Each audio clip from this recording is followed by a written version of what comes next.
السلام علیکم ورحمۃ اللہ وبرکاتہ۔ دوستو، کیسے مزاج؟ سب خیریت؟ امید ہے کہ ٹھیک ٹھاک ہوں گے۔ طارق جمیل آپ کے سامنے، آپ کی خدمت میں حاضر۔ دو تین چار شعر یاد آ رہے تھے۔ مثلا ایک حافظ شیرازی کا شعر ہے کہ الا یا ایھا الساقی ادھر کا سم و ناولہا، کہ عشق آسان مود اول ولے افتاد مشکل ہے، کہ اے ساقی اپنے پیالے کو گردش میں لا اور میرے سامنے لا کے ٹھہر جاتا کہ میں اسے چڑھا جاؤں، اس لیے کہ یہ جو عشق ہے جس میں مبتلا ہو گیا ہوں، یہ اول اول تو مجھے بہت آسان لگا، لیکن اس نے تو میرا تیا پانچا کر دیا۔ یہ تو بہت مشکل کام ہے، لاؤ ایک جام چڑھاؤں تاکہ میرے دماغ سے یہ نکلے۔ اور اقبال نے کہا کہ آدمی کے ریشے ریشے میں سما جاتا ہے عشق۔ میر کے اشعار ہیں کہ دور بیٹھا غبار میر اس سے، عشق بن یہ ادب نہیں آتا۔ سو عشق کے اوپر بہت سارے شعراء نے کلام کیا ہے، لیکن یہ نہیں کہ یہ محض شاعری کی بات ہے۔ عام طور پہ آپ نے سنا ہوگا لوگ مجھے عشق ہو گیا۔ میر کو ان کے والد نے وقت رخصت یہ کہا کہ بیٹا کچھ نہ کرنا، عشق کرنا۔ وہ کچھ اور سمجھے لڑکپن میں، بعد میں سمجھ میں آئی کہ عشق ہوتا کیا ہے۔ اب یہ میرے سامنے حضرت واصف صاحب کی ایک کتاب ہے، گفتگو۔ میرا دل چاہا، میں اس میں دیکھ رہا تھا، میرا دل چاہا کہ واصف صاحب سے کسی نے سوال پوچھا ان کی محفل میں۔ میری تو بدقسمتی کہ میں لاہور میں رہتے ہوئے بھی ان کی محفل میں نہیں جا سکا، لیکن جو ان کی تحریریں پڑھنے کا مجھے اتفاق ہوا تو وہ میں کیا بتاؤں، آپ پڑھیں تو آپ کو اندازہ ہو۔ تو ان کی رحلت کے بعد، یعنی ان کے وصال کے بعد، ان کے مداحین نے یا ان کے قریب بیٹھنے والوں نے یا ان کے حلقہ ارادت میں شامل کچھ لوگوں نے ان کی وہ گفتگو جو وہ محفل میں کیا کرتے تھے، ان میں سے کچھ اصحاب نے وہ آڈیو ریکارڈ کر لی یا کچھ کر لیا، پھر اس کو ٹرانسکرپٹ کر کے کتابی شکل میں چھاپا، اور وہ 5 6 7 جلدوں میں حصوں میں وہ طبع ہوئی، اور اس کا نام رکھا ان حضرات نے گفتگو۔ ان کی محفل میں کسی نے سوال کیا کہ سر عشق کیا ہے اور یہ کیسے ہو جاتا ہے؟ سوال بڑا معنی خیز اور اہم تھا، تو واصف صاحب نے جواب بھی اسی طرح دیا، اور ذرا مفصل جواب دیا، آپ بھی سنیے۔ اور میری استدعا ہے کہ اس ویڈیو کو نا آخر تک دیکھیے گا، ان دوستوں کے لیے جو روحانیات سے دلچسپی رکھتے ہیں اور یہ جاننا چاہتے ہیں کہ اس کے مختلف جو پہلو ہیں وہ کیا ہیں، تو عشق اس میں سے ایک پہلو ہے نا۔ تو اب میں آپ کو واصف صاحب کا جواب پڑھ کے سناتا ہوں جو ان صاحب کو واصف صاحب نے دیا۔ واصف صاحب فرماتے ہیں کہ اگر پوچھ کر عشق کرنا ہے تو قیامت تک نہ کرو۔ عشق کے بارے میں لوگ بتاتے ہیں کہ اس آدمی کو عشق ہے، کسی نے کبھی یہ نہیں پوچھا کہ عشق کیا ہوتا ہے۔ عشق کا یہ بھی ایک اعجاز ہے۔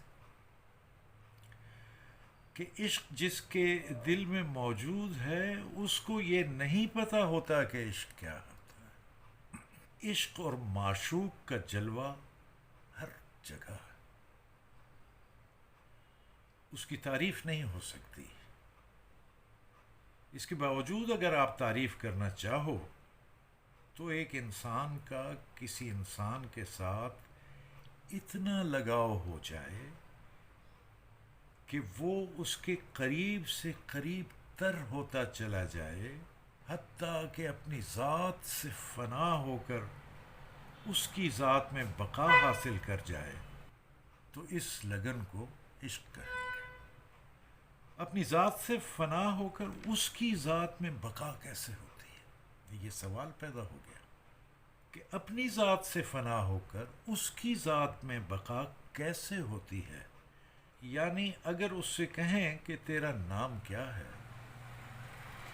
تو وہ اپنے محبوب کا نام بتا دے۔ یہ اس عشق کی انتہائی منزل۔ اس کو یوں سمجھ لو کہ ریت کا ذرہ صحرا میں مل گیا تو صحرا ہو گیا، اسی طرح قطرہ اگر دریا میں مل گیا تو وہ دریا ہو گیا۔ تو اسی طرح انسان جو ہے فنا ہو کر اس کی ذات میں بقا حاصل کر جائے تو اس لگن کو عشق کہیں گے۔ اسی طرح انسان جو ہے اپنے خیال سے فانی ہو کر اس کے خیال میں گم ہو جائے تو یہ اس کا ہی حصہ بن جاتا ہے۔ اس کو محبت کہتے ہیں اور عشق کہتے ہیں، اور اس کائنات میں یہ اللہ کی عطا سے ہوتا ہے، اور یہ کسی فارمولے سے نہیں ہوتا، کیونکہ آج تک کسی کو اس کا فارمولہ سمجھ میں نہیں آیا کہ ایک آدمی کو دوسرے آدمی سے محبت کیوں ہو گئی۔ آپ لوگ اس کا کوئی جواز بتاؤ گے لیکن یہ کسی کو سمجھ میں نہیں آیا۔ عشق شکل کے ساتھ بھی نہیں ہوتا، کیونکہ تھوڑے دن ٹھہر جاؤ شکل ہی خراب ہو جائے گی شکلیں بدل جائیں گی، مزاج بھی بدل جائیں گے، تو پھر یہ عشق ہے کیا؟ تو پھر یہ عشق ہے کیا؟ یہ کسی نے آج تک نہیں بتایا، اس کا پتہ نہیں چل سکتا۔ یہ خدا ہی کلیئر کر سکتا ہے کہ ایک انسان جو ہے دوسرے کے خیال میں کیوں گم ہو جاتا ہے۔ تیری یاد میں ہوا جب سے گم، تیرے گم شدہ کا یہ حال ہے کہ نہ دور ہے نہ قریب ہے، نہ فراق ہے نہ وصال ہے۔ تو اگر کوئی آپ کو اپنے خیال میں گم ہونے کی اجازت دے دے، اگر کوئی آپ کو اپنے خیال میں گم ہونے کی اجازت دے دے تو سمجھو کہ یہ تو بہت بڑی بات ہے۔ بندے کا بندے کے خیال میں گم ہونا بندوں کی دنیا میں یہ بہت بڑا اعجاز ہے۔ اگر اللہ چاہے تو یہ ہوتا ہے، پھر انسان اس انسان کے خیال میں کسی اور حال میں جا پہنچتا ہے۔ بعض اوقات لوگ دعا کرتے ہیں کہ پہلے وصال آ جاتا ہے پھر فراق آ جاتا ہے، یہ ختم ہونا چاہیے۔ عشق والے دعا کے چکر سے ہی نکل جاتے ہیں۔ جس ذات نے دل بنایا، سنیے گا، جس ذات نے دل بنایا اسی نے تو دل بھر بنایا۔ وہ ادھر دل بناتا ہے ادھر دل بھر بناتا ہے، ادھر دل بناتا ہے ادھر دل بھر بناتا ہے، اور درمیان میں دل بھر ہی پیدا کرتا رہتا ہے تو کھیل تو اس کا اپنا ہے نا، تم صرف اس کے کریکٹر ہو، لگن اس کی عطا۔ پہلے اس نے دل بنایا ویسا ہی دل بھر بنایا، اور پھر جلوہ دکھایا۔ یہاں نگاہ دے گا جلوہ وہاں رکھ دے گا،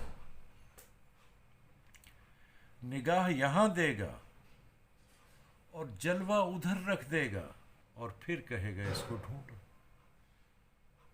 وہ آپ ہی دکھانے والا ہے اور آپ ہی بتا رہا ہے، اس لیے اس میں کسی اور کا کمال نہیں ہے۔ نگاہ کو تلاش کرنے والا اللہ تعالیٰ نے بنایا، اور تلاش ہونے والے کو بھی اللہ نے بنایا، اور پھر آنکھیں جلوہ تلاش کرتے کرتے وہاں جا پہنچتی ہیں، تو یہ ساری اللہ کی مہربانی ہے۔ اس ساری لگن اور کاروبار کا نام عشق ہے۔ عشق کا یہ کاروبار کیسے چلتا ہے؟ گھر سے نکلنا، آنا جانا، اس سے ملنا، اس کے خیال میں گم ہو جانا، اور پھر اس کو پانا اور نہ پا سکنا، فراق میں وصال ہونا اور وصال میں فراق ہونا، حاضر میں غیر حاضر ہونا اور غیر حاضر میں حاضر ہونا، یعنی کچھ پتہ نہ چلنا لیکن سب کچھ پتہ ہونا، یعنی یہ کہ ساری باتیں جو ہیں بس یہ اللہ کی مہربانی ہے، اور خاص مہربانی سے۔ وہ جو پروانے کا دل ہے، پروانے کا دل اور سوز دل، وہ اللہ کا دیا ہوا ہے۔ ایک آدمی اگر جلوے کی تلاش میں ہو، اسے جلوہ مل جائے، اور اگر اسے کہو کہ جلوہ چھوڑ دے، ہم تجھے بہت بڑا کاروبار دیتے ہیں، تو وہ جلوہ چھوڑ کے وہ کاروبار نہیں لے گا۔ جب کاروبار ذوق ہو جائے تو پھر ذوق کاروبار نہیں رہتا۔ شوق کا کاروبار جو ہے یہ بھی ایک الگ کاروبار ہے، ایسے شخص کی پیاس نہیں بجھتی۔ عشق اس کو کہتے ہیں کہ ایک آدمی دیکھ کے آیا اور پھر دیکھنے چلا گیا، کہتا ہے دیکھا ہے پھر بھی دید کی تلاش ہے، اور اس کی تلاش کبھی ختم نہیں ہوتی، وہ ہمیشہ ہی تلاش میں رہتا ہے، ہمیشہ ہی گردش میں رہتا ہے۔ ایسے آدمی کو متلاشی کہتے ہیں، عشق کرنے والا کہتے ہیں، عاشق کہتے ہیں۔ تو محبوب اور محبوب کے درمیان تعلق کو محبت کہتے ہیں، عاشق اور معشوق کے درمیان تعلق عشق۔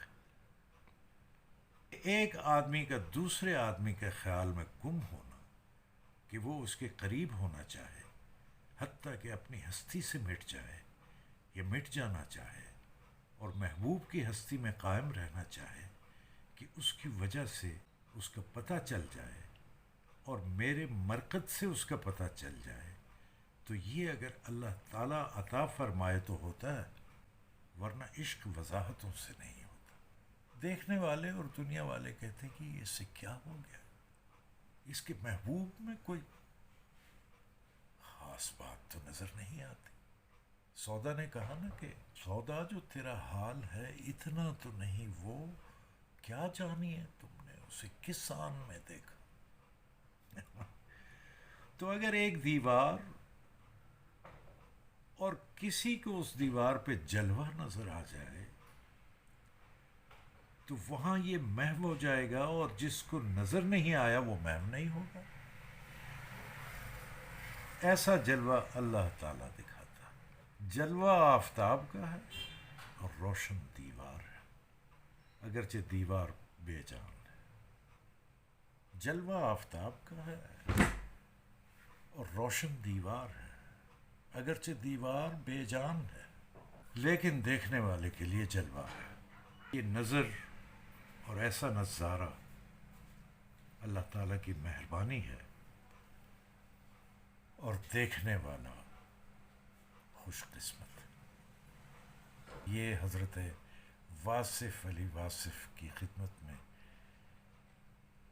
ایک نذرانہ، ایک ٹریبیوٹ، اور آپ لوگوں نے اگر اس کو پسند فرمایا تو یہ سلسلہ جاری بھی رکھ سکتے ہیں ہم، نہ صرف واصف صاحب بلکہ دیگر جو ہمارے اولیاء اور بڑے گزرے ہیں۔ مجھے اجازت دیجیے، اللہ حافظ، والسلام علیکم ورحمۃ اللہ وبرکاتہ۔